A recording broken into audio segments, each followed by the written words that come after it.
Right, welcome back to Knysna, and thanks for staying with Morning Live. Yeah, well, that's what we're doing today, is we're taking a little bit of a journey around Knysna to different areas. So this is our second stop now, Tesson Island. This is a place where people are desperate to come. I can imagine what these houses and boutique hotels and restaurants and coffee shops and, you know, quaint, gorgeous living here on this lagoon. And it's absolutely beautiful. It really, really is. But this is where people come and they're running and they walk their dogs. And, you know, this is a beautiful place and a holiday maker mecca. But beneath it all, there are big problems that the residents are going through. And managed to find two residents in this area. Firstly, the one is a fisherman. So this is what he does every single morning. He wakes up and he comes and fishes. So we dragged him over here.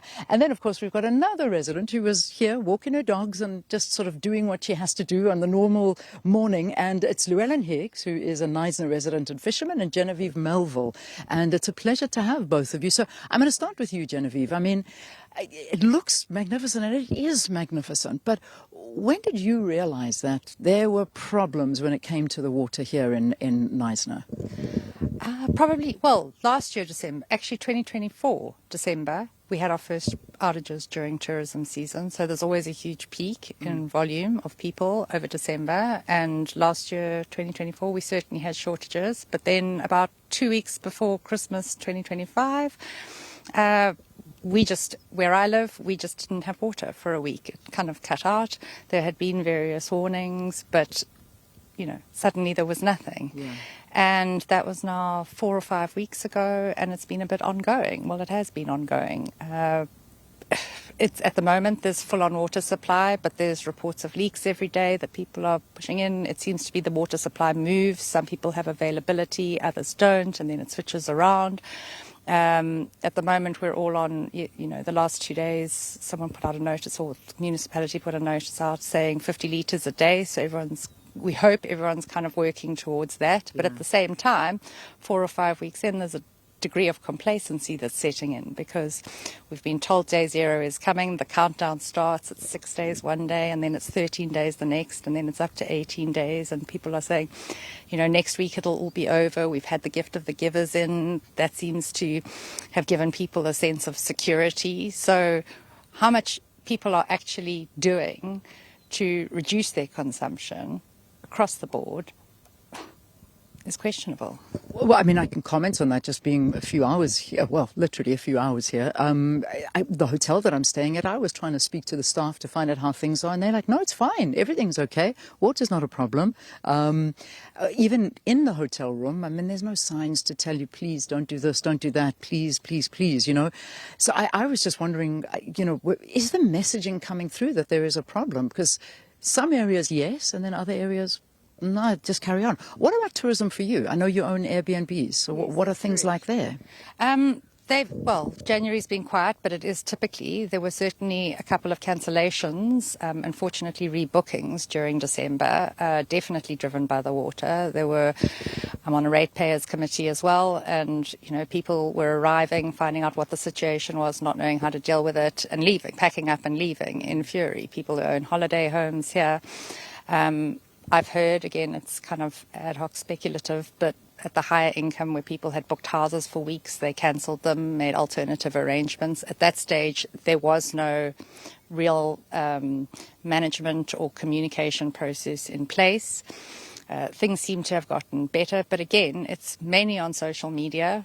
So if you don't have access to that and you're not subscribed to the various groups, then you're not going to find out. You know, I belong to a committee, a ratepayers association, so we get information through that. But yeah, how much of that is getting out there? You certainly don't see it in restaurants. You certainly don't see hotels requesting reduced use of water from their guests. So, and it does continue to come out the taps. So the degree to which people are actually adjusting their behaviour, especially visitors to the town. Yeah, I mean, we'll take a drive up. We're going to go into the dam now, which is the main source. And you can see it there. It's real. I'm going to come to you now. I'm just going to actually I'm going to come stand in the middle of you. Sorry, trying to, Llewellyn.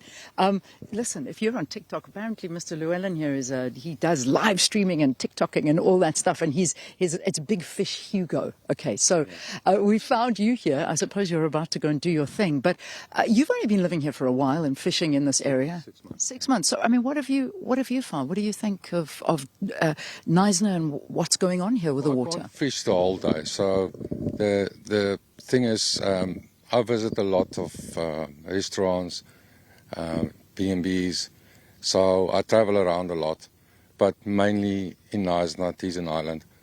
And I've picked up in town itself, the people doesn't realize the real necessity of water. And there's pipes leaking, there's toilets permanently running. And you go to management and you tell them, and I'm not going to isolate certain of the restaurants, but it's a constant problem. And I don't think they realize what the water situation is like. And as you've just said now, the people visiting here see the beauty around them and wake up to the most beautiful sunrises and sunsets here. But in hindsight, if you look at it, there's no water here. And it's all maintenance. It's been maintenance, and pipes are bursting. There's nothing been done to it. 3 hours they wait for the municipality to come out and cut the water off. And it's a small town. It's a small town. And it's a small town thing. And if you think of it, I was standing next to a guy who was closing a tap at the petrol station, which a pipe burst. And I said to him, that sound doesn't sound right. He said, sir, if I turn more, I need to replace this valve. Otherwise it's going to burst, and then it's 2 weeks a leak. So it's crazy. It's crazy what maintenance does over the last 3 or 4 years on this area.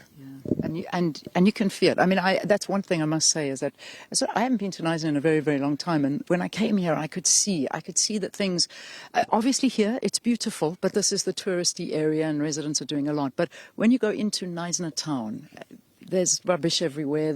You can see the roads are not looking good. Things are starting to deteriorate. And my final question is just, I don't know who wants to weigh on it, but in terms of overpopulation, because I think that's been also said that there are too many people moving into this area, overpopulated and not enough supply to service the people. Are you seeing that? Are you feeling that as well? Well, the problem during end of November and starting December is Knysna's got a huge influx on tourism. And the infrastructure is not built for that anymore. This is a small town, actually. And the roads is just a mess. It's a mess. It's a time mess. And you sit in hours and hours in traffic. But it happens in a lot of other towns as well. So you can't just blame it on the tourists coming here. But that's the only income Knysna really got. Is that period. And if you take that away and destroy that, then then what happens? And that's the future. Guys, thank you for talking to us. Thank you. We really, really appreciate it. Just to get a little bit of an idea of what's going on the ground with the residents. When we come back to you, we'll be at Kloof Dam. That's really, I think, where you're going to see what we're talking about. That's the main supply of water, and it's sitting around about 17% at the moment. So stay with us. That's where we're going, and we'll be able to chat to the mayor there as well.